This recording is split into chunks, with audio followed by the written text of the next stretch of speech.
How often do you guys get together? I know. So Gary's here, and I'm expecting a few more folks. Where do you see them? I don't see Gary. So that's on my side. It's one of those Oh. privileges that come with being a webinar host. Oh, I can see Gary. Okay, Thank you. just scroll down. Hey, Gary. Say something, Gary, so we know you're here. Oh, I'm here. Oh, terrific. Hi, Gary. Hi. And you're hailing from Brunswick, is that right? I'm hailing from Nobleboro. Oh, that's wonderful.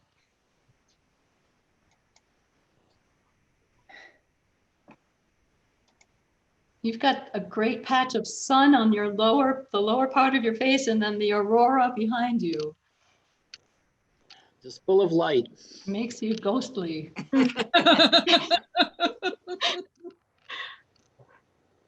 Oh.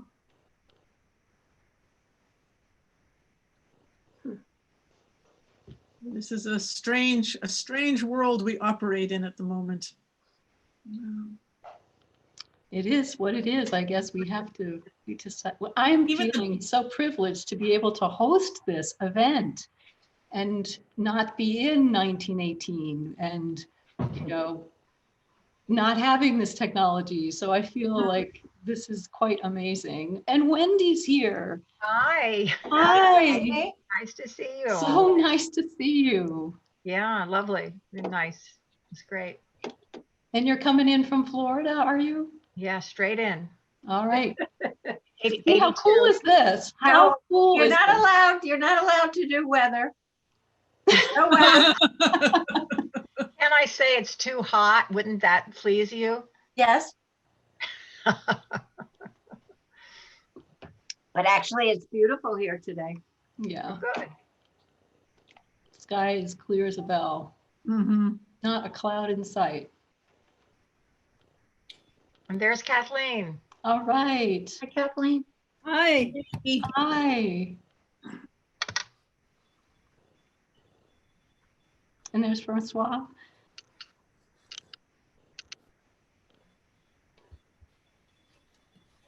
Oh, everybody's rolling in. This is great.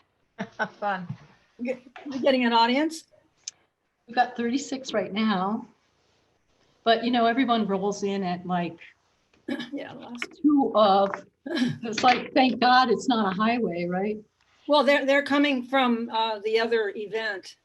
Oh, right. No. The Camden Conference?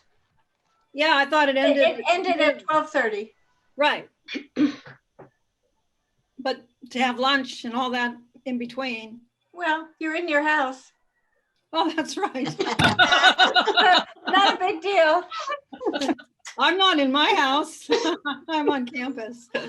Oh, good for you. Kathleen, No, not good for me. Bad for us because we have bad Wi-Fi connection. Oh, well, thank you for being so. Kathleen, have you been doing the testing thing? What, Francois? Kathleen, have you been doing the testing thing? on Yes. campus? Yeah. So I'm on Mondays. Okay. So the first Monday was considered a fraud. And then the next Monday we had, then the next Monday we did it. Then the next Monday we had snow, so we didn't have it. Kathleen, Yeah, who might be listening, they probably might not know what testing you're talking about. yeah, COVID-19 testing on campus for all staff, faculty, and students once a week. That's new. Good. How come I can't see Francois? I'm here. You maybe have to do side by side. Because I wasn't seeing everyone either, but then I changed my view to side by side. But no, I think she has control of that. You have No. there's a shared No. screen. That's partly it. I'm on the You side. do. Up at mine up in the right hand, No, I know it's not there. It's there's not there. view. You don't have a view? Well, usually I do, but it's not there. Hmm. But I'm gonna try what he said, share screen. No, I better not. No, That's don't do that. But this gallery view. There's a messed her up gallery view. completely. There's a gallery Gallery view and view. a speaker view. Yeah. And right now David's scrolling. So you there should Oh, be- okay. once we actually get into the program, Okay. you guys will all be spotlighted. But right now, each person that speaks is up in a little corner. And there, I can tell you that, let me see, Kristen is here. Kristen is here, Kristen Lindquist. Hey, Kristen. And Bria is here. Great. Hi, Bria. She's on mute. Oh, Hi. there she goes. Okay. And Do you want, Jude, do you want us to keep muted except when we talk or what? sure, that might help. Mhm. Yeah. I mean, if you want to stay unmuted for the introductions, Yeah, I do. and then that would be fine, you know, because that will only take about 15 minutes for us to scroll through everything. Anybody have any water? Virtual. The only problem with people being unmuted during, a presentation or an introduction is that if they make the slightest noise and somebody is on speaker view, they'll pop up all of a sudden. Oh, really? Yeah, it can be really distracting. So I would encourage people to mute at all times unless they're actually talking. Okay. Or unless their poem isn't any good, you could mute yourself. Okay, thank you for that. That's great. All right, I'm just getting a few folks that are rolling in and saying hello. So Doris Ray is here from South Paris. Happy to be here. Em and Jeff. Ellen, this is to Ellen. Oh, Ellen, Ellen, you must have posted this, right? Kristen, hi Kristen from Annie Collins in DC. Susan Rogers is saying hello from Perrysburg, Ohio. Pat is saying hi from Hamden. Hello, everyone.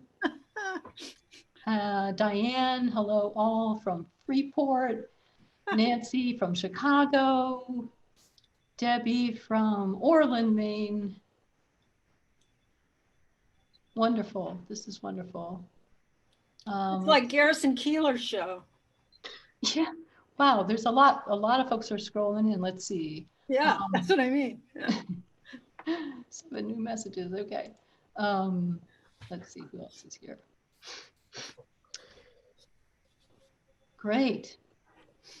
Diane from, oops, that scrolled too fast. Okay, from Portland. Susan from Augusta. Melanie from Seal Cove. So nice to spend the day with you.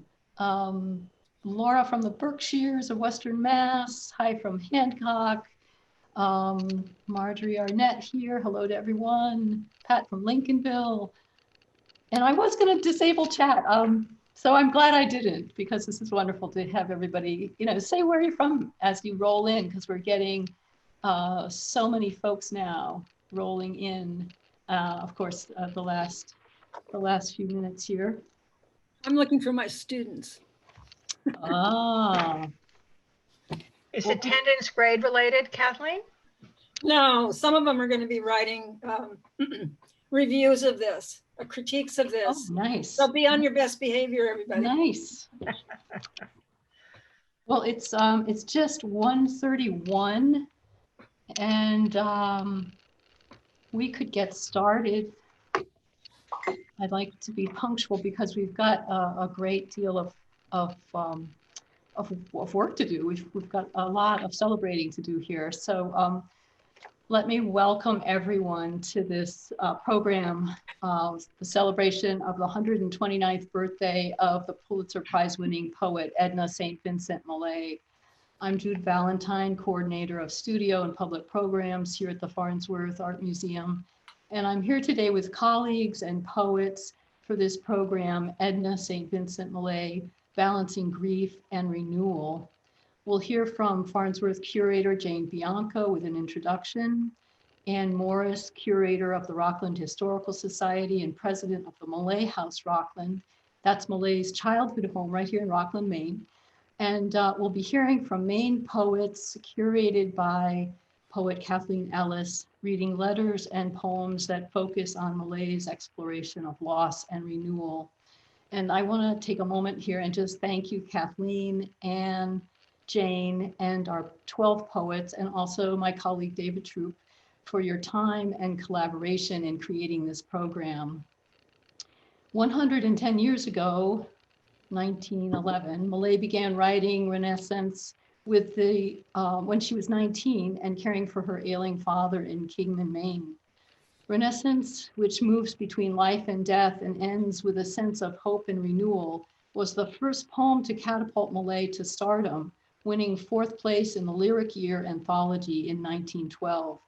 This year's annual birthday reading will focus on Millay's poems that mediate a balance between grief and renewal of hope, such as those from her 3rd collection, Second Spring, that includes an elegy for Millay's Vassar classmate who died from the Spanish flu pandemic in 1918. Featured poets today include Kathleen Ellis, our host, Stuart Kestenbaum, Francois Amar, Carol Bockhoffner, Ellen Goldsmith, Annelise Jacimetes, Brie Lamonica, Gary Lawless, Kristen Lindquist, Claire Milliken, Wendy Satin Rappaport, and Elizabeth Tibbets. Welcome, everyone. I wanted to just, in this next piece, introduce Jane Bianco, who give us a short intro to Millay with a backdrop of a portrait by her, by Berenice Abbott. So Jane Bianco has been curator at the Farnsworth Art Museum in Rockland since 2008 and has curated or assisted in the curation of more than 20 exhibitions at the museum since then. Her curatorial work has covered the research, organization, and implementation of exhibits in areas of painting, photography, drawings and print, textile, architectural, and other art historical topics. In addition, she has a long list of authored works. Most recently, she has written, can everyone hear me okay? Mhm. Okay, I just heard something that somebody might not have heard me. Okay, so excuse me. In addition, she has a long list of authored works. Most recently, she has written accompanied catalogs for this exhibition, for the exhibition Elliott Porter, All the Wild Places, and was a contributor to the Farnsworth Catalog, Maine and American Art. And Jane's joining us virtually today, so I'm going to share my screen and bring up her presentation. And it's a visual of the portrait of Millay, and then Jane will be speaking. Pulitzer Prize winning poet Edna St. Vincent Millay, born in Rockland and raised under modest conditions in nearby Camden by a hardworking single mother who instilled in her daughters a love for literature and music, launched her career as a writer in modernist circles, making waves from New York to Paris. Her talents as a poet, playwright, musician, and political activist, along with her feminism and passion, won her a presence in all that was current among the intellectuals and artists of her day. As an accomplished pianist and multilingual poet, writer, dramatist, Millay thrived in Greenwich Village in New York, writing poems and prose for various publications. She acted with the Provincetown Players, an experimental theater group for which other village artists, including Marguerite and William Zorak, occasionally acted and designed stage sets. A member of the exploratory, free-spirited art world of the village in the 1920s, Millay embodied its contradictions. She was disciplined and productive as a dramatic writer, and yet somewhat of a libertine, passionate and honest about experiencing with intensity all aspects of life. 6 years younger than Millay, Berenice Abbott moved from Ohio to live in Greenwich Village as a journalist, eventually becoming a significant photographer in another world center of avant-garde art in the 20s, that being Paris. After 3 years as an apprentice to the photographer Man Ray in his Paris studio, she launched her own successful photography studio, making portraits of film director Jean Cocteau, artist Max Ernst, American expatriates, and others associated with modernist trends that spiraled outward from Paris. Before she returned to New York just as the stock market crashed in 1929. Abbott, who believed that the photographic image ultimately helps people to see, has left us with this portrait of Edna St. Vincent Millay and a bit of background. And this is Bernice Abbott speaking. All my photographs of Millay were taken at one session. I'd known her slightly in New York, but in Paris I saw a good deal more of her socially. This portrait, however, was taken after I returned to New York and illuminated by artificial light from 2 sources. Here I tried to capture spontaneity and was willing to forego certain things to obtain the best expression possible.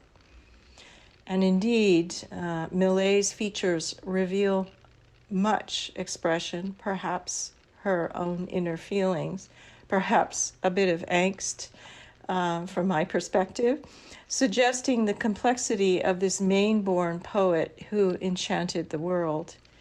Both Millay and Abbott are being honored in 2021 as recipients of the Maine in America Award.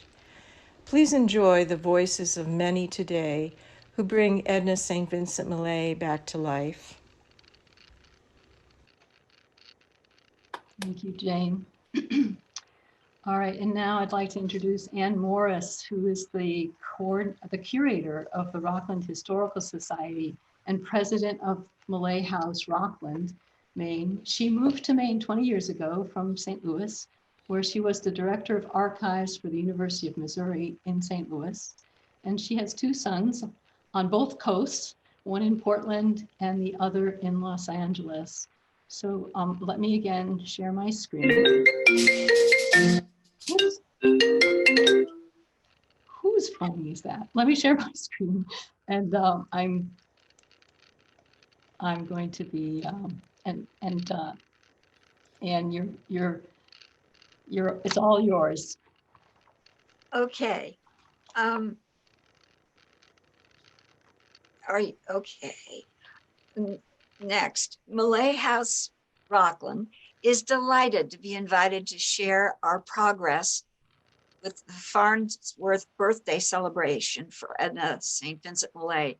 The Malay House is listed on the National Register of Historic Places as the Singhai Double Cottage, a significant example of a double house. Next.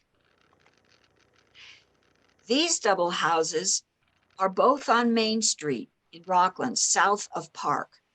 Each side of a double house is a mirror image of the other. Many double houses were built in Rockland during the 1800s to provide affordable housing for the sailors and shipbuilders, the workers in the lime industry and the granite industry, and the fishermen, fish packers, and immigrants who lived and worked in Rockland. Next. Edna St. Vincent Millay was born at home on the north side of the double house at 198 200 Broadway on February 22nd, 1892. Next. She grew up in Union and Camden and was awarded a scholarship to Vassar College in New York after Carolyn Dowd heard her recite her poetry at the Whitehall Inn in Camden. Next. After college, living in Greenwich Village in New York City, she wrote poems, plays, and short stories.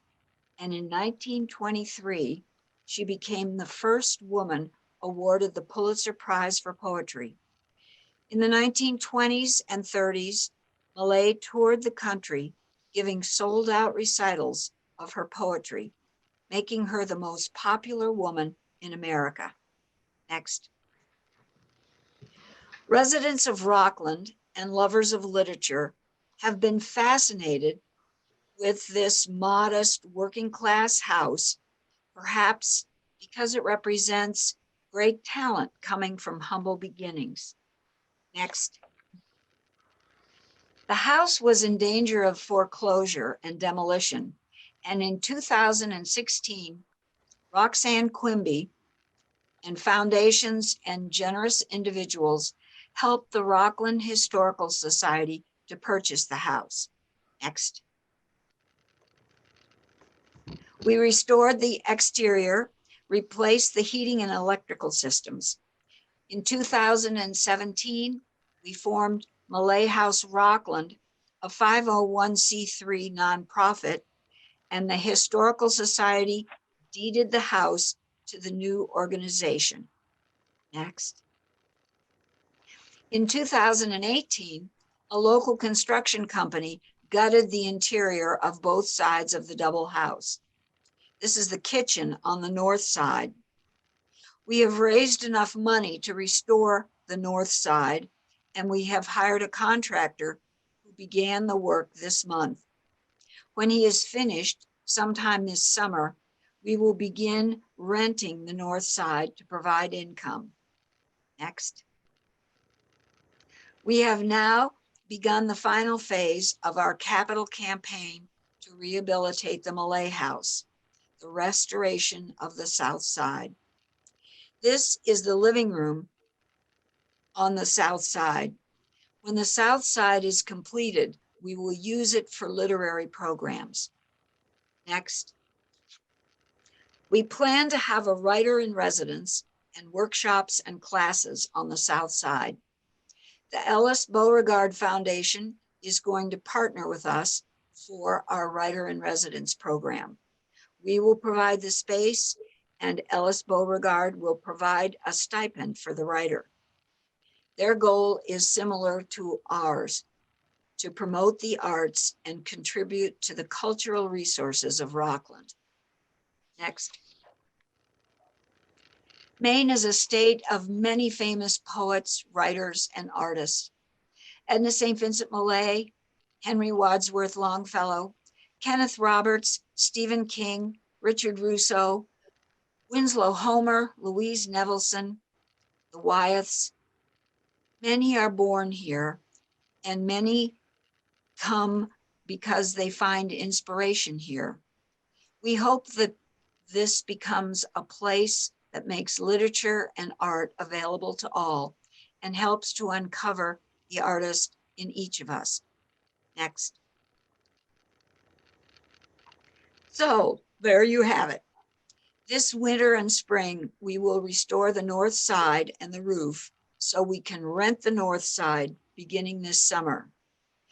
Now we are engaged in the great task of raising the funds, around $90,000 more, to restore the south side, the final phase of our capital campaign for renovation. We have established a GoFundMe campaign at GoFundMe and then search for Malay House Rockland. Or you can mail a check to Malay House Rockland, Post Office Box 831, Rockland, Maine, 04841. Won't you join our exciting campaign to celebrate the literary heritage of Maine and Edna St. Vincent Millay? Thank you. That's it.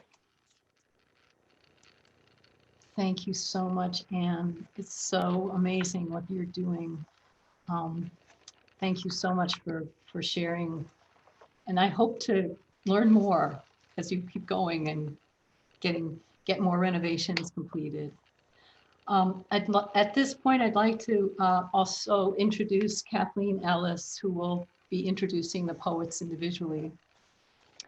So Kathleen Ellis has published 5 collections of poetry, most recently Outer Body Travel. In the 1980s, she co-edited The Eloquent Edge, 15 Maine women writers, and wrote the script for the film documentary Renaissance Edna St. Vincent Millay at 100, which debuted at the Farnsworth Art Museum. Poems from Kathleen's manuscript, Dear Darwin, were set to music and released as a Parma Recordings CD, which was nominated for a 2015 Grammy Award. And recent poems are in the Cafe Review and in the anthology Enough, Poems of Resistance and Protest, and In a Dangerous New World, Maine Voices on the Climate Crisis, both from Literal Press in Portland. Ellis teaches creative writing and poetry and in the Honors College at the University of Maine, Orono. She's been teaching summer poetry workshops at the Farnsworth Art Museum for 25 years. So welcome, Kathleen, and thank you. Thank you, Jude, and thank you, Anne. Really enjoyed that. It's great to be here. Last year at this time, we were in the library at the Farnsworth in living person, and Jude was just sort of beginning her job. So it's been quite a year for everybody. And I just want to say that really thank the museum for everything they've done for poetry over the years. I can't even come up with the zillions of things that you've done, but it's really thank you. Both things that have to do with bringing together poetry and art, but also just poetry on its own as well. So thanks a lot. I have this collection, maybe some of you do too, this collected poems, which is probably from the 1950s or something. And in it, and I suppose even in later editions, it's grouped by collections, right? So the first collection is Renaissance in 1917. The second one listed here is 2nd April, from which a number of us have chosen poems to read because so many of them have to do with grief and death. And it says, and it's 1921 that this published. And then the third one is A Few Figs from Thistles. And the date, which is not given actually in the table of contents, is 1920. So what's going on here, right? Macmillan, the publisher of Millay at the time, did not want to publish 2nd April. They did not like the fact that so many of the poems were about death and grief. But, you know, when you think about this is, the war hasn't been over, World War I hasn't been over for that long. And also the country is just getting over the Spanish flu. And so she has been writing these various poems, but really what triggered everything was the death of her friend, Dorothy Coleman, and a fellow student at Vassar who had a crush on Millay. And she might have been also a girlfriend of Millay's, we're not quite sure. But she died suddenly and tragically because of the Spanish flu epidemic. And my great-grandmother died in the Spanish flu epidemic. So I have a kind of a feeling of great empathy for Millay losing a good friend to the flu. And then my mother-in-law just died of COVID 1 month yesterday. So I feel that talking about the pandemic was essential this year, and about grief and recovering from grief as well. And I wanted to make this year's theme fairly broad too. So, I mean, there's a lot of things that people lose. For Edna St. Vincent Millay, it wasn't always to do with her. She had a fear of death. She feared the death of her mother. She did not want her mother to ever die. And she does eventually. It was a huge problem for her. And she also felt that the fear of somebody close to her dying would be the worst possible thing that could happen. So she usually talks about the pain of losing something or somebody else other than herself, which is interesting. So I'm going to read from the book. I'm going to read from the 5 elegies that she wrote and then read at the memorial for Dorothy Coleman.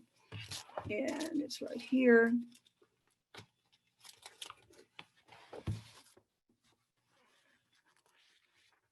she was very petulant about keeping these in the collection. Macmillan was not going to publish if she insisted that these 5 poems be in there. But finally she got her way, which is not that surprising, knowing that Millay was very coy, among other things, and usually could get advances also on her royalties. She was pretty good at it. So it's just called Memorial to DC.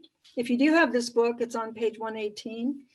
At Vassar College, 1918. So there was a big memorial held for her fellow student. And it starts with a little kind of a preface. Oh, loveliest throat of all sweet throats, where now no more the music is, with hands that wrote you little notes, I write you little elegies. So she writes 5 of them. And the 5th one isn't so little, it's pretty long. I'm not going to read that one. But I am going to read you the number 1, Epitaph. So I didn't call the first part an epitaph, but I'm not sure what that means. It's like a prelude. Epitaph.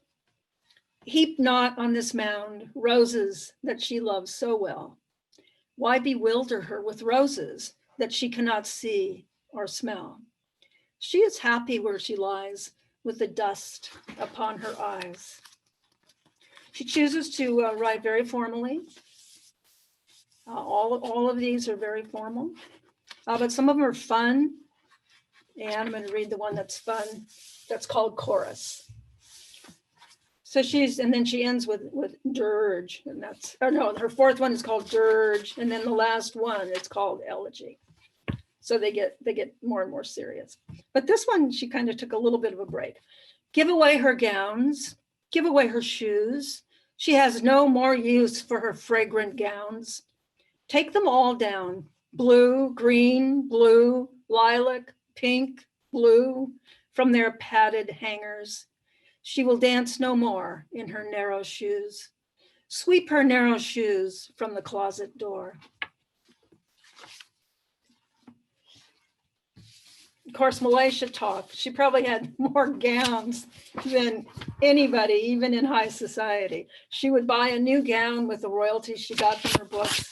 And people always expected at these fantastic readings that she gave, in which hundreds and hundreds of people showed up, and she would have just beautiful, beautiful long gown on, and then she'd stand up. She wasn't very tall, 5'2" or 3, and then this huge voice would come out of her. It was just amazing.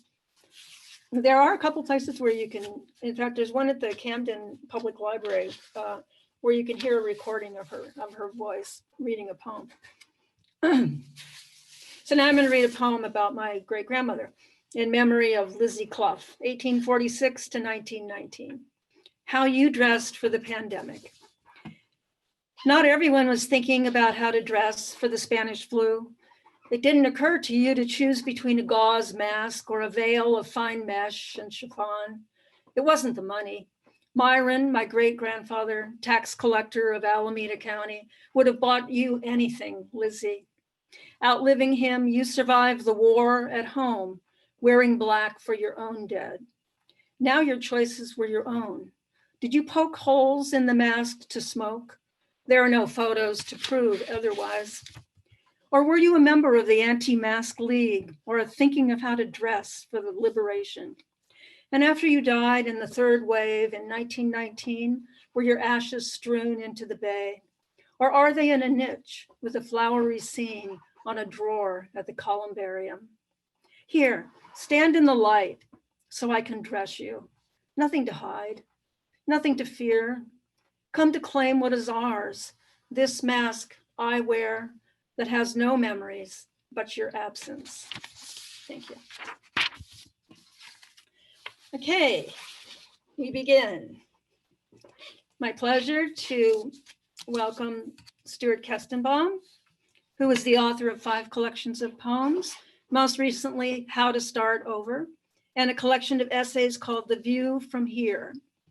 A collection of his blackout poems, Things Seem to Be Breaking, great titles, will be published by Deerbrook Editions later this year. Stu's currently serving as Maine's Poet Laureate, and he is the host of Poems from Here, on Maine Public Radio, which I assume everybody has heard, or maybe almost all of us have had a poem on. So welcome, Stuart. Thank you, Kathleen. I feel like I should have worn a tie for this and a vest. I'm going to read a sonnet. It's sonnet 43, and it's what lips my lips have kissed and where and why. What lips my lips have kissed and where and why I have forgotten, and what arms have lain under my head till morning. But the rain is full of ghosts tonight that tap and sigh upon the glass and listen for reply. And in my heart there stirs a quiet pain for unremembered lads that not again will turn to me at midnight with a cry. Thus in winter stands the lonely tree, nor knows what birds have vanished one by one, yet knows its boughs more silent than before. I cannot say what loves have come and gone. I only know that summer sang in me a little while, that in me sings no more. That poem was part of a project that I worked on as poet laureate, that I developed a series of films where Mainers spoke poems by Maine writers. And my fellow writer and dear Island neighbor, Nancy Hodomarsky, who's turned 95 this year, spoke that poem. And when this is over, I'll just put the link in the chat. It's on Maine Public Television. They run it from time to time. And I loved hearing Nancy speak that because she had it memorized, and it was as if Millay was moving into her and out into the world again.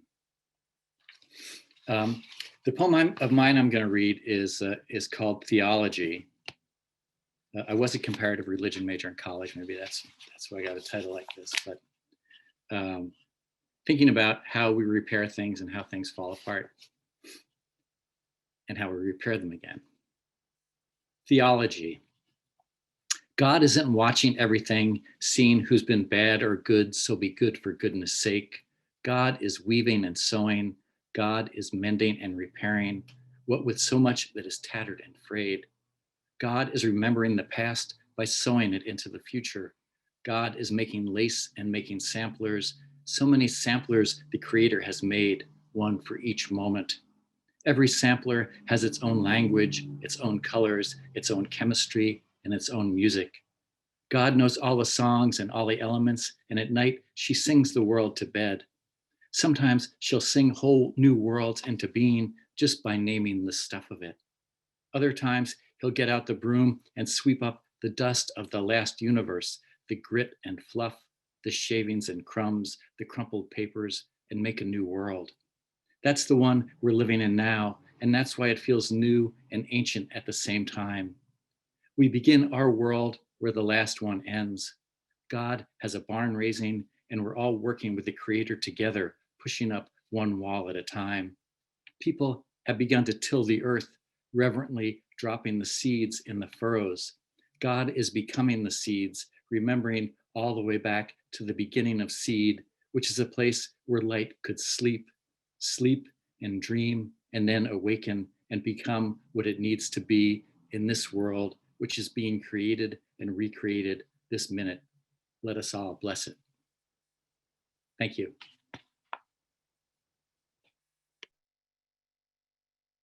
I muted myself. Thank you so much.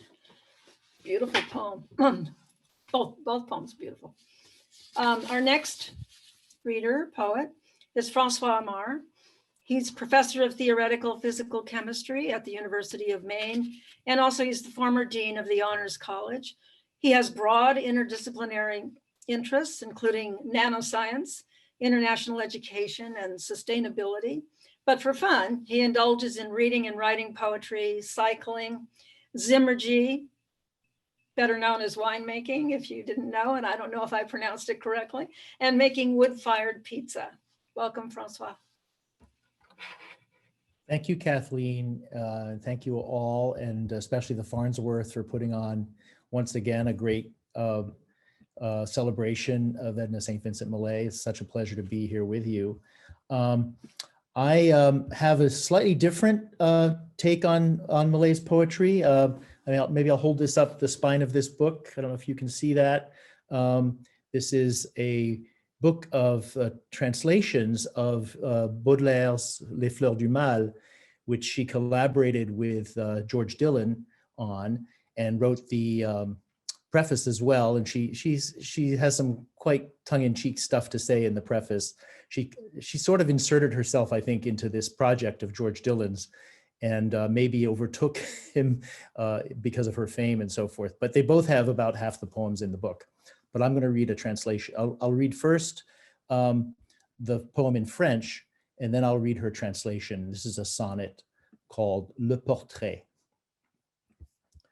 La maladie et la mort font descendre de tout le feu qui pour nous flamboya, de ces grands yeux si fervents et si tendres, de cette bouche où mon cœur se noya, de ces baisers puissants comme un dictame, de ces transports plus vifs que des rayons, que reste-t-il? C'est affreux, ô mon âme, rien qu'un dessin fort pâle aux 3 crayons. Qui, comme moi, meurt dans la solitude et que le temps, injurieux vieillard, chaque jour frotte avec son aile rude, noir assassin de la vie et de l'art, tu ne tueras jamais dans ma mémoire celle qui fut mon plaisir et ma gloire. So that's the French original, and here's the portrait as translated by Edna St. Vincent Millay.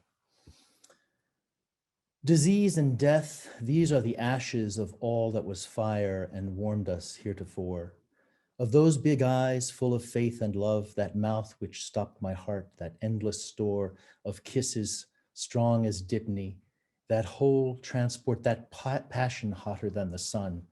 What now remains? A sorry thing, my soul, a faded sketch in 3 pale crayons done, which, like myself, in dusty solitude subsides, and which, with his injurious wing, time daily rubs against. O black and rude assassin of proud life and powerful art, you cannot rob my memory of one thing, her that was all my triumph, all my heart. So that's, I think it's just very interesting for me to see those her translation of the English into English of these French poems and the challenges of going from the French meter to the sort of the English meter as well. She tried to keep the meter intact as much as she could. So here's a poem of mine that actually came out of a Farnsworth sponsored workshop this past summer. I've got to find it here on my screen. And it's called At the Window, After Viewing Looking Out 1 and 2 by William Irvin. I walked to the village and back along the Cove Road, an old man led by an old dog, glimpsed you at the window where your gran stood often, looking out on the moonlit bay, and I sometimes with her. If I was a consolation to her, it was enough for me, but never enough for your mother, whose grief, a form of love, took her away. Will you shore up the old house? Will you make it live again? Thank you.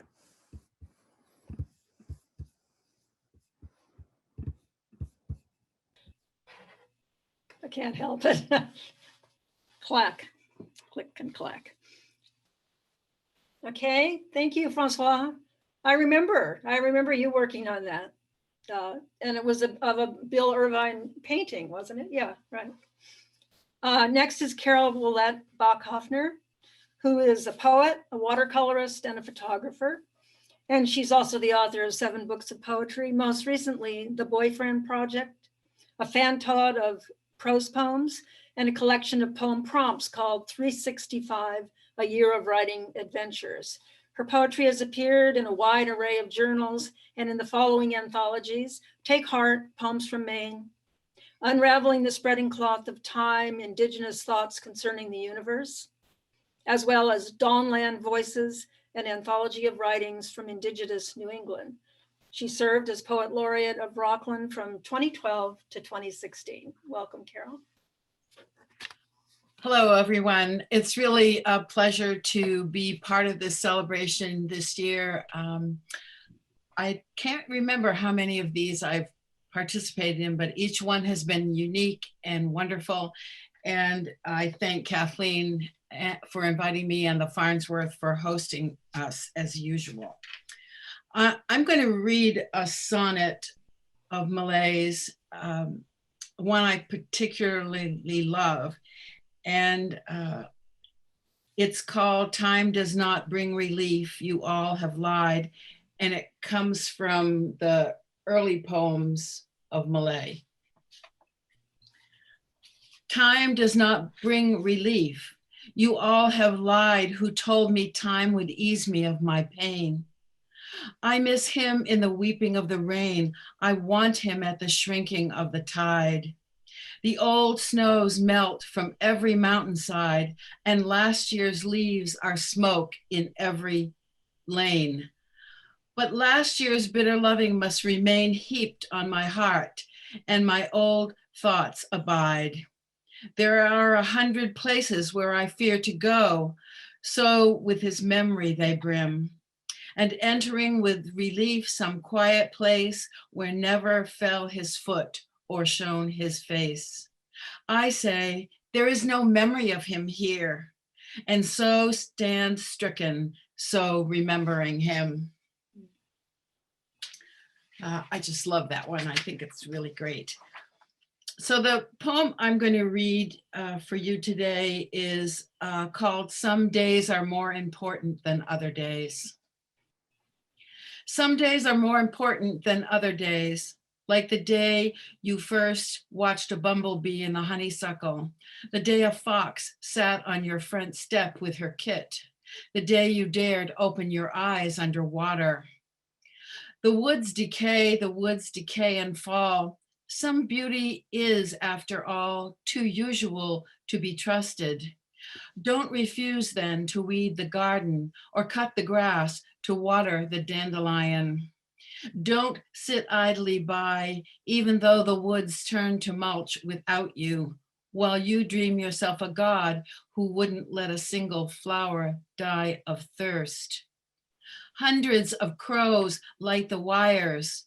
Some days are so filled with beauty that you consider staring into the sun. Thank you. And that one, there's one line there from Tennyson's Tithonus, and that's the woods decay and fall. So thank you. Thank you. This is crazy. No, I didn't even do it. Okay. Thank you, Carol. We may go over a little bit, Jude, but we're doing really well here. So our next poet is Ellen Goldsmith, and we're so glad that she's with us and healthy. And she is the author of 2 chapbooks, Such Distances and No Pine Tree in This Forest is Perfect, which won the Hudson Valley Writers Center 1997 chapbook contest, and was described by Dennis Nurkes, the contest judge, as an incandescent collection. The Secret of Life from Such Distances was read by Garrison Keeler on Writer's Almanac.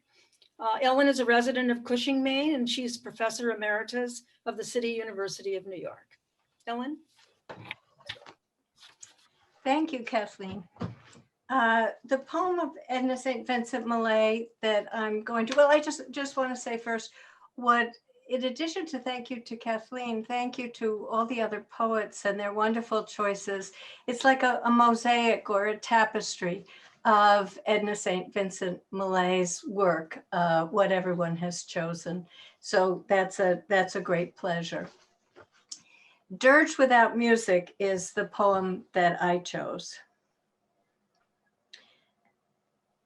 I am not resigned to the shutting away of loving hearts in the hard ground. So it is, and so it will be, for so it has been, time out of mind. Into the darkness they go, the wise and the lovely. Crowned with lilies and with laurel they go. But I am not resigned. Lovers and thinkers, into the earth with you. Be one with the dull, the indiscriminate dust. A fragment of what you felt, of what you knew. A formula, a phrase remains, but the best is lost. The answers quick and keen, the honest look, the laughter, the love, they are gone. They are gone to feed the roses. Elegant and curled is the blossom. Fragrant is the blossom. I know, but I do not approve. More precious was the light in your eyes than all the roses in the world. Down, down, down into the darkness of the grave. Gently they go, the beautiful, the tender, the kind. Quietly they go, the intelligent, the witty, the brave. I know, but I do not approve, and I am not resigned. Well, this is a protest poem, and it's protesting against death. And I'm sure you heard that the poem begins and ends with the same words, I am not resigned. So it's also a protest against resignation. The poem of mine that I'm going to read is from a manuscript that I'm currently working on with poems in response to recent serious illness. And the poem I'll read is from that manuscript. The setting is a rehab facility, and it's in my third week. Climbing stairs. I say, no, I can't. He says, you can. Tom, the tough PT guy, wheels me in front of a steep set of stairs. Until then, my tasks have been easy. To walk a short distance and facing the wall, hands on the wall, to lift each leg, first to the side and then behind me.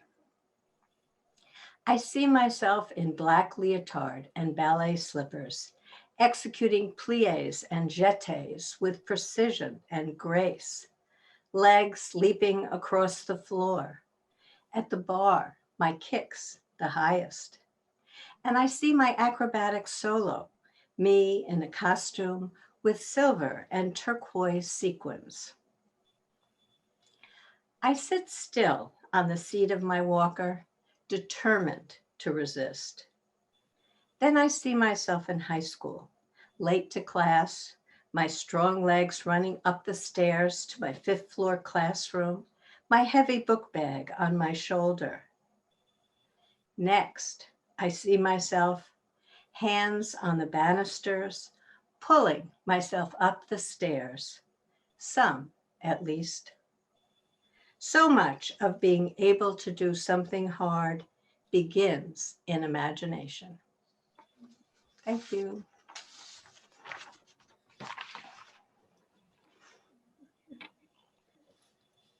Thank you, Ellen. That was Ellen Goldsmith. I got a message here that people want the names said more than once, so you know who's reading. That was Ellen Goldsmith. And next we have Annelise Jacimetes, Rooted in Place, Inner City and Raw, Open, Rural, and People.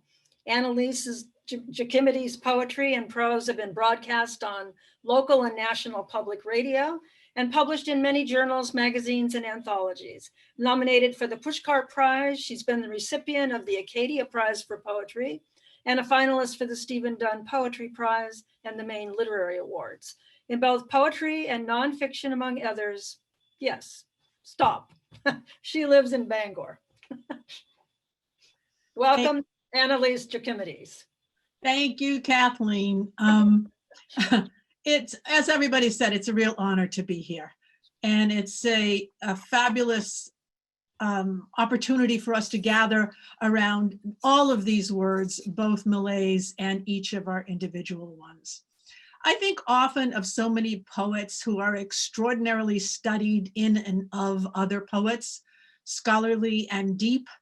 I think of them often as real poets, and clearly Millay is both. Increasingly, I've come to value that the way I see things, experience things, is more organic and intuitive. And so this is my way into talking about the Millay poem I'm reading, This Dusky Faith. I had never read it before. I had never seen it before. And suddenly on my quest to find the right poem I wanted to read, it didn't matter where I was looking, what book I picked up.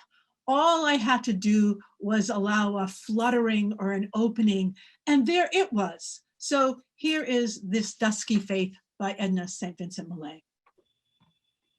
This dusky faith, why then weep not, since naught's to weep?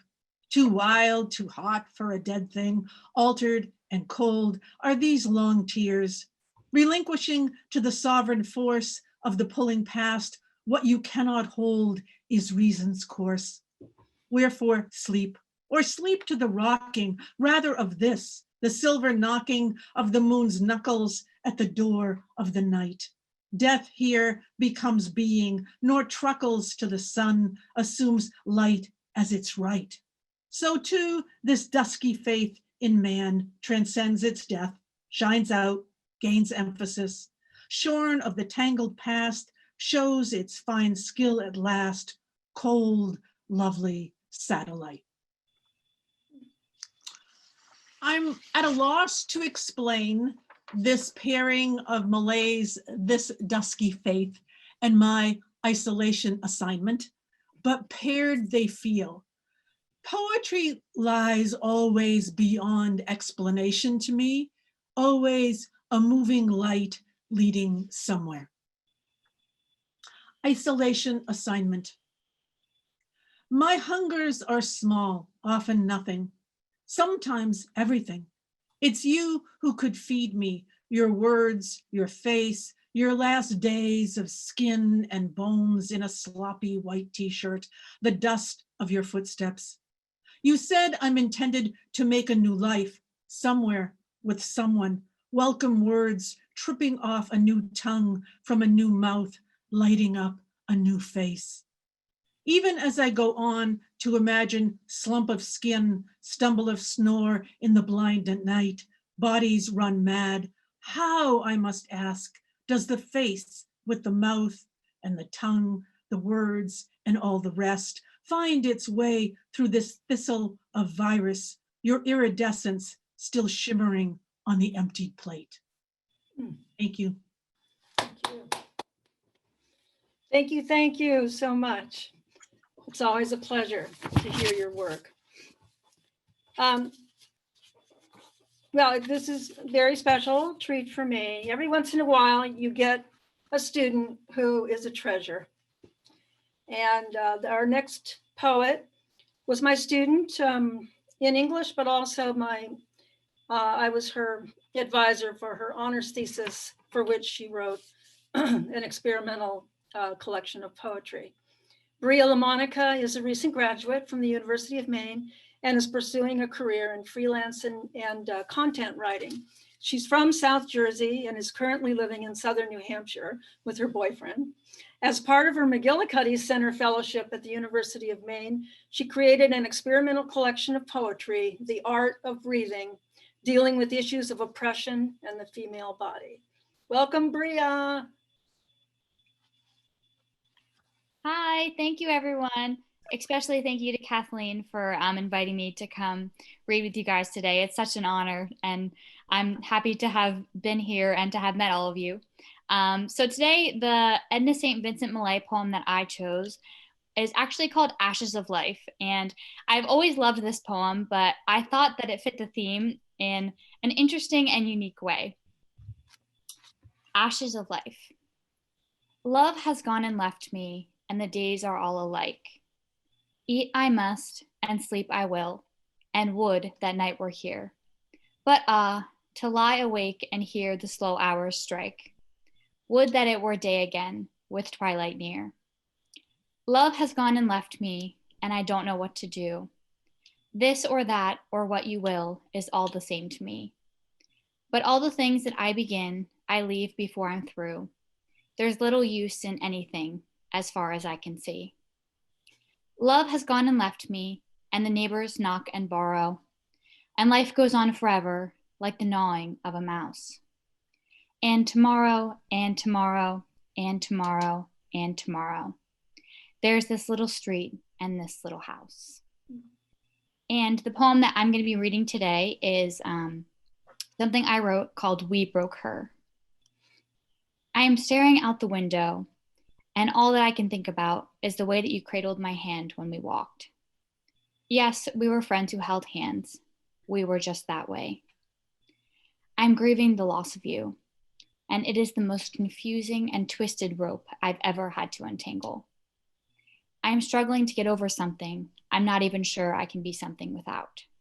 For what? Why? I am staring out the window, and all I can think about is the look on your face when you told me you weren't enough. No, it wasn't you who wasn't enough. It was the world who ruined you, convinced you that girls who are broken aren't meant to last in a place where they have to be kept hidden away. An enigma. You remain a piece of memory now only stuck to my fridge by a magnet. You leave a part of my forever story blank and empty. So now, I live each day as if the hole in my heart can be filled by the stuffing of you that keeps reminding me you used to be here. Thank you. Amazing. Did you see that? Okay, amazing. Great. Okay, our next poet is Gary Lawless, who needs no introduction. No. Good. No. Gary, as you all know, is the co-owner of the Gulf of Maine Books in Brunswick, Maine, and publisher of Blackberry Books. And here's a thumb up for the best bookstore in Maine, and congratulations on 42 years. So it's your birthday too. It's your store's birthday almost. Much beloved place for all of us who are in the literary world and others. Gary's published 19 collections of poems in the US and 5 in Italy. He grew up in Belfast, close to the heart of Malay country. Welcome. Thank you. Thank you. I'm going to read the poem of Vincent's that I'm going to read is a poem of a wider kind of grief. In 1927, she was very involved in the protesting and the attempt to stop the execution of Sacco and Vanzetti by the state of Massachusetts.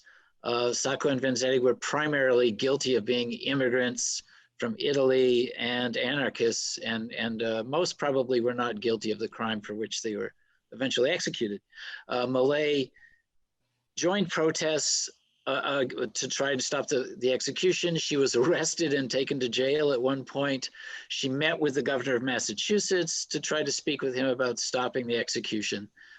And the day before the execution of Sacco and Vanzetti, the poem I'm about to read was published in the New York Times. And it's called Justice Denied in Massachusetts. Let us abandon then our gardens and go home and sit in the sitting room. Shall the larkspur blossom or the corn grow under this cloud, sour to the fruitful seed? Is the cold earth under this cloud fostering quack and weed? We have marched upon but cannot conquer. We have bent the blades of our hoes against the stalks of them.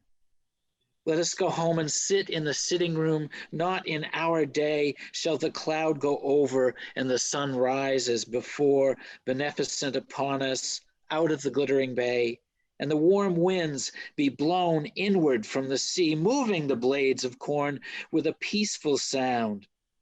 Forlorn, forlorn stands the blue hayrack by the empty mow, and the petals drop to the ground, leaving the tree unfruited. The sun that warmed our stooping backs and withered the reed uprooted.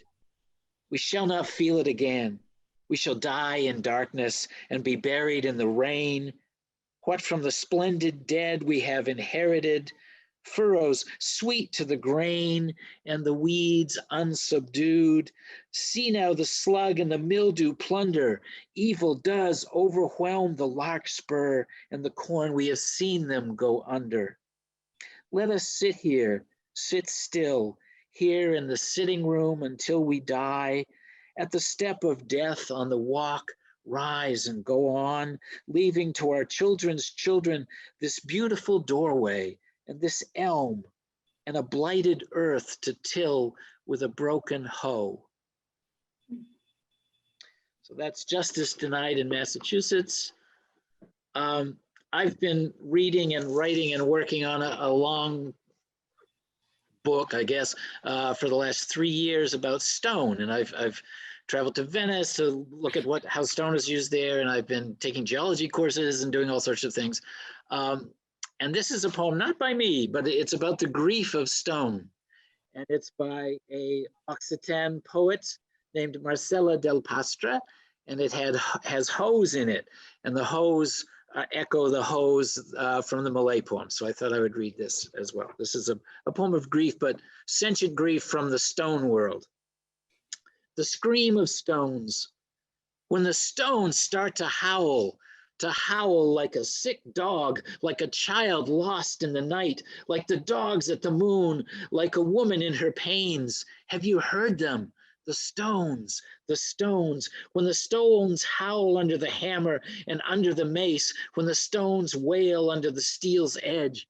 Have you heard them lament? Have you heard them sing? When you hear it blow the wind, it goes and whips the stone and passes its hands through its hair, its fingers over the stone's soft cheek. Listen to it sing. Listen to it sleep, the stone, for so much time inside the blackness of time and of the stone. Listen to it breathe on top of one another, one behind the other, one against the other, sand above, sand below. The earth is deep and the stones sleep inside of it. Don't you hear them sleep? The stones, the stones. A poem by Marcela del Pastra, and thank you. Can you hear me clap? Hey, Gary, you remind me with your Northern Lights there. Are you actually somewhere where there are Northern Lights going on? I used to live in the Haight-Ashbury in the day, and we'd go to this place called the Blue Unicorn on Ashbury Street. And every night they'd have a show with lights and crazy music and everything. It's the first place I ever saw a cockroach in my life. And that has nothing to do with your poem or your reading, but I love the lights behind you. Wonderful. And the poem that you read. Okay, next up is Kristen Lindquist, whose writing has appeared in such venues as Down East Magazine and Bangor Daily News, as well as many literary journals and anthologies. Her poetry collection, Transportation, was a finalist for the Maine Literary Award. Her most recent book of 2017 is Tourists in the Known World, New and Selected Poems.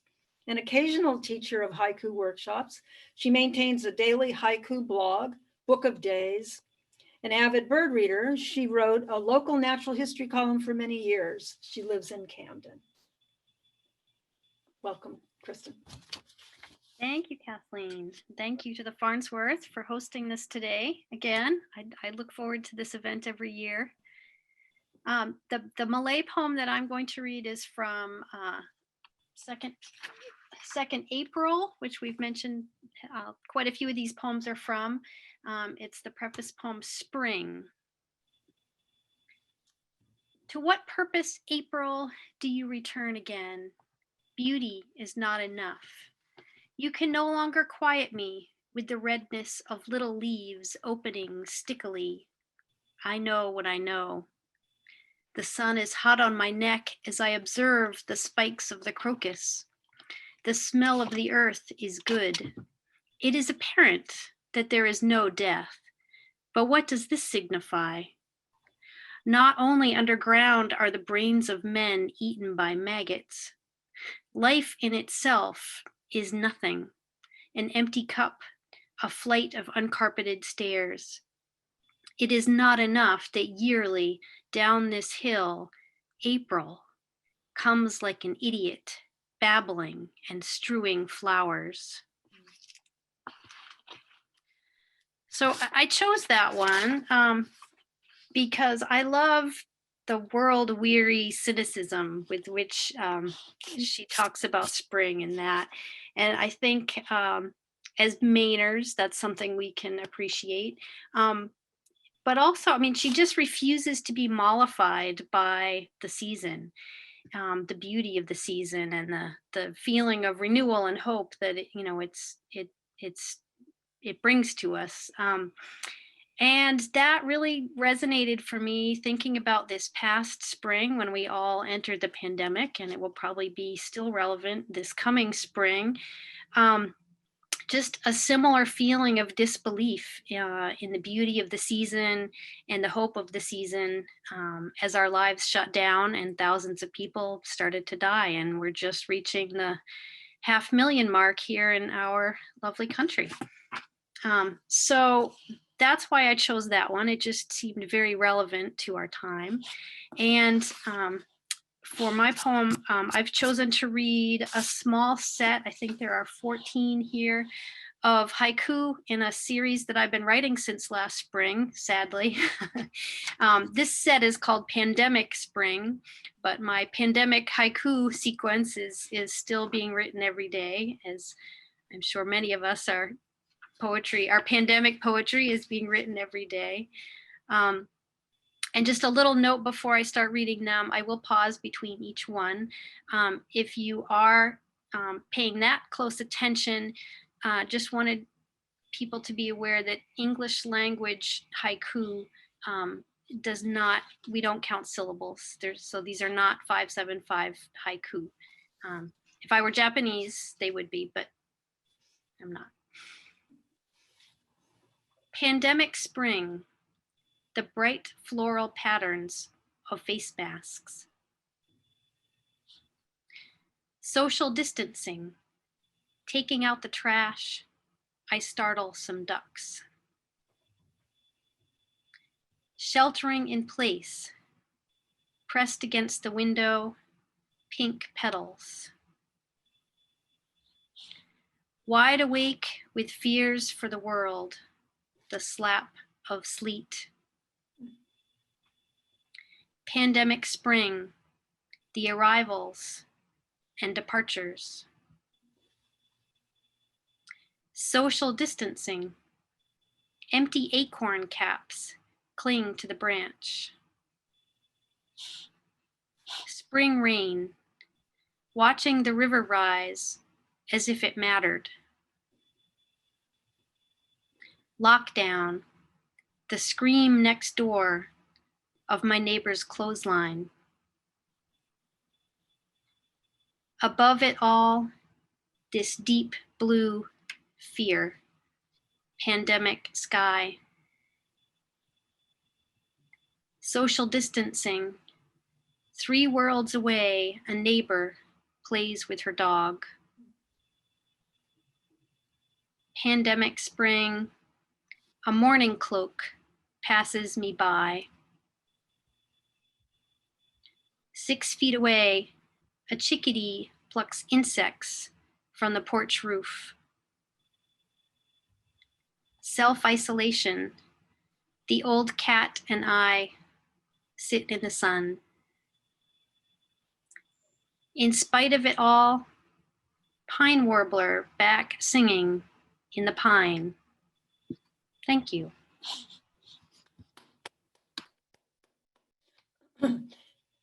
I love the repetition. Oh, she left.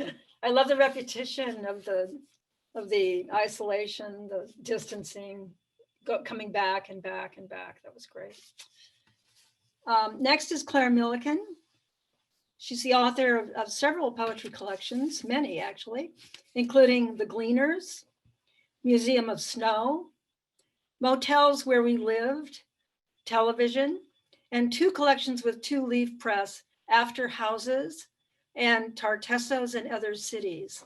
Her poems have appeared in numerous journals and magazines, including North American Review, North Carolina Literary Review, and the Beloit Poetry Journal. Her books, Motels Where We Lived and Television, were both finalists for the Maine Literary Award in Poetry. She lives in Charlottesville, Virginia, and spends summers in Owl's Head, Maine. Claire is also the co-editor of the recent Literal Press anthology, Enough, Poems of Resistance and Protest. Claire? There she is.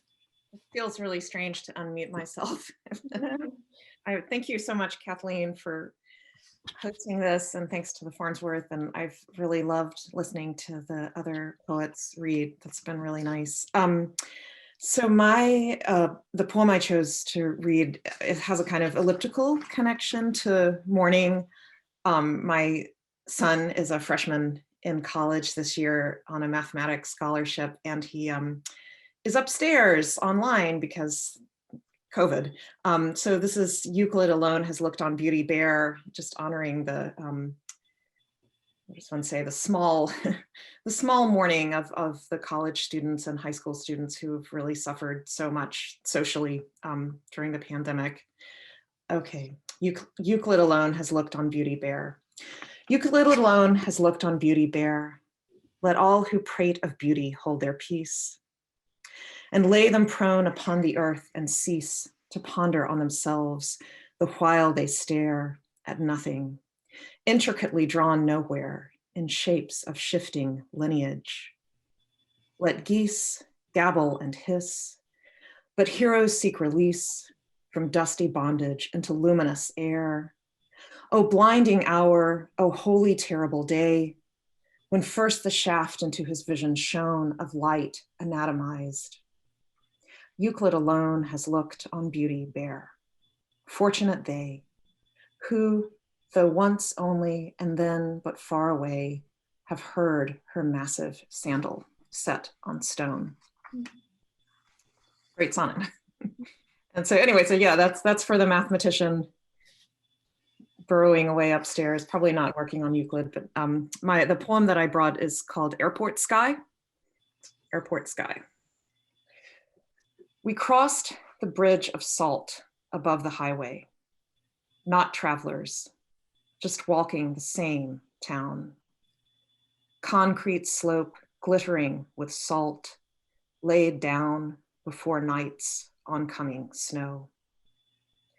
The whole sky curved as if before a runway, like an airport sky. I will wait a long time after the plague to fly. Wait a long time for my father to pick me up at baggage claim, shoulder my duffel bag, offer a pink apple polished on his shoulder. Wait a long time to bite into its bitter sugar. Maybe I will wait too long. He is already an old man. Airport sky moving us forward. My son and I walked the bridge of sequined saltery, our steps heavy with human weight.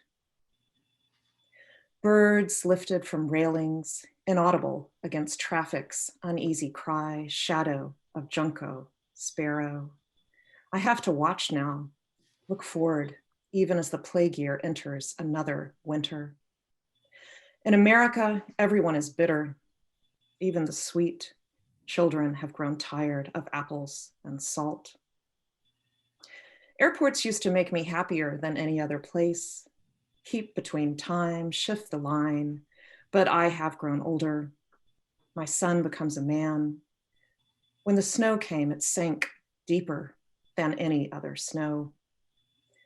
A verb is the word psalm, allowance of milk, a vestibule, walk carefully toward the next thaw. And that's the poem. Thanks. Remute, right? Yeah, wow. Yes, renew. Thank you so much. I'm getting overwhelmed with all of these beautiful poems. We have 2 more poets. Next is Wendy Satin Rappaport. She's a clinical psychologist and adjunct professor at the University of Maine Graduate School of Social Work, teaching group therapy in health and mental health settings. She's written 4 books, 2 book chapters, and published more than 40 articles on the subject of health and psychology.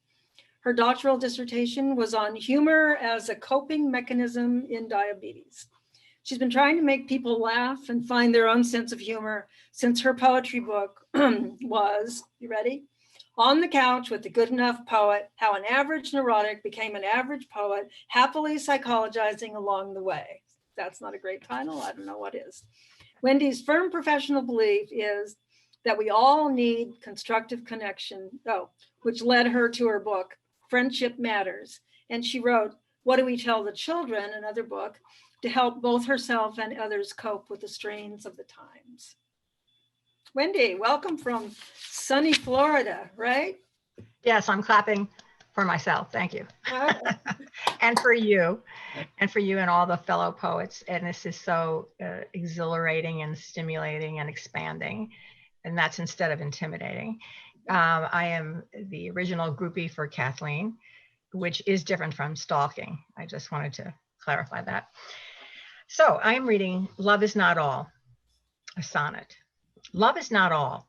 It is not meat nor drink, nor slumber, nor a roof against the rain, nor yet a floating spar to men that sink and rise and sink and rise and sink again.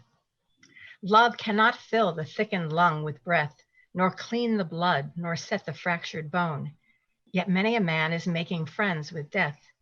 Even as I speak, for lack of love alone, it may well be that in a difficult hour, pinned down by pain and moaning for release, or nagged by want past resolution's power, I might be driven to sell your love for peace, or trade the memory of this night for food. It well may be. I do not think I would.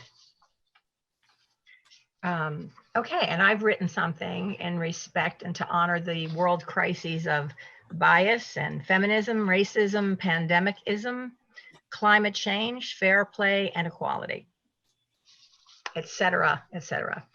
Okay, it's called I Don't Have Good Posture.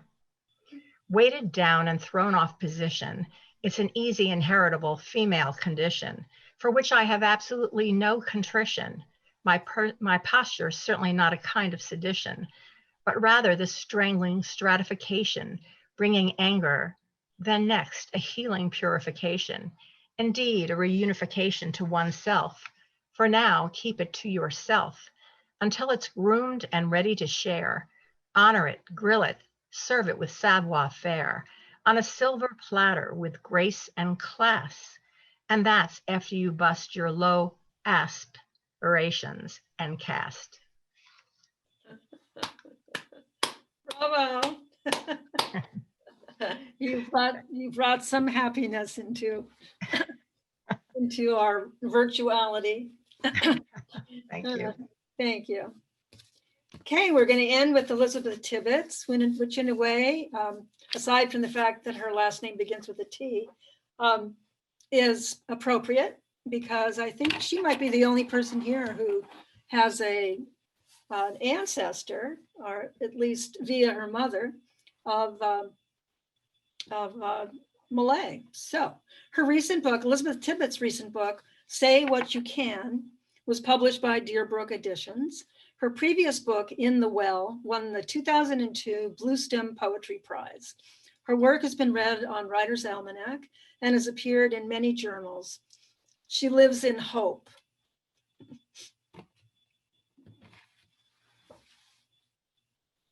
We can't hear you.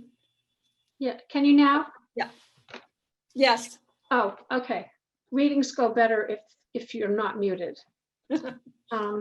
Thank you for inviting me, and this is really fun to hear everybody and see everybody. And I've really discovered this year how effective Zoom is when you cannot see people normally. So I really appreciate it, and I think I may do more of it in the future.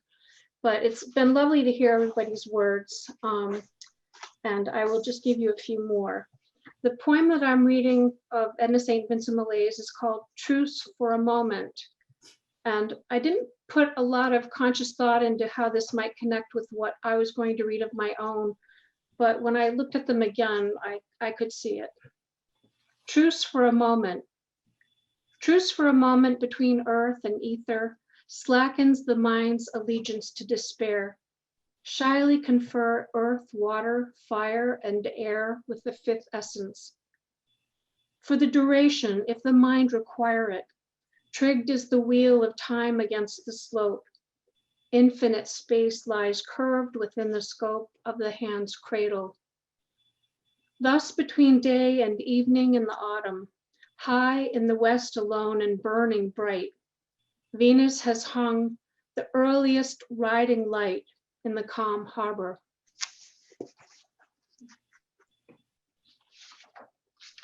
And I've been working on a series of poems about my older brother who died 3.5 years ago, rather unexpectedly. And so I've thought a lot about mortality as we all have. And this is called Lookout.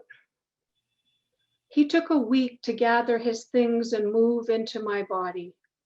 Not what we packed in his coffin, pickaxe, Maine gold, tourmaline, his dog's ashes. Only what would not press for space, breath, curses, dreams. I couldn't explain. I tried. I said I was inhabiting my body as a snake does its skin. I said I woke to eye sockets deep as lookouts in a stone wall. I said I was a portal. I could have saved myself time and scratched out lines if I'd grabbed a slip from the plate of platitudes tucked among the platters on the reception table. He will live on in you, or some such hollow comfort. I am his means. As I press my face into lilacs, bend the deep sweetness of peonies. He especially thrives near armored rugoses growing along the salt-scented shore. Thorns drawing beads of blood, stones rattling with each withdrawn wave. I wander through the park at night.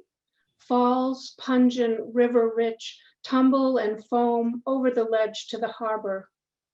Laughter, chatter from moored boats and restaurants open late. Around a corner, he stops me. A bank of hydrangea, a crowd of blossoms, each an ungodly armful, glowing white like 100 moons. Thank you. It was so beautiful.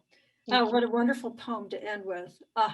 And just every one of you just added so much to Millay. Everyone seemed to choose something, even if they hadn't intended, that really worked well with the Millay poem that they read as well.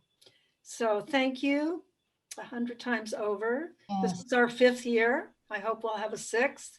Maybe we'll be back in the Farnsworth. Who knows? Let's hope so. And I wish you all well. We are not going to have time for questions from the audience. And I'm going to turn this back over to Jude. So thank you all for taking part. Thank you, Kathleen. Yeah, Kathleen and everyone. Everyone, yeah. Thank you so much for your moving and inspired readings. It's we've been getting a lot of feedback in the chat of just people feeling so great to be here and so honored to be listening to these words.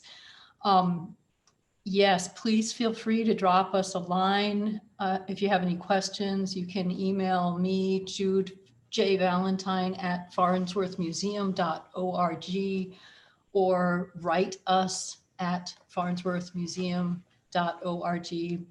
And I just want to mention we have a couple of events coming up that are poetry related. So of course, Kathleen's going to be back this summer with workshops in July and August, and we're just getting dates and descriptions on those now. So they will be posted soon.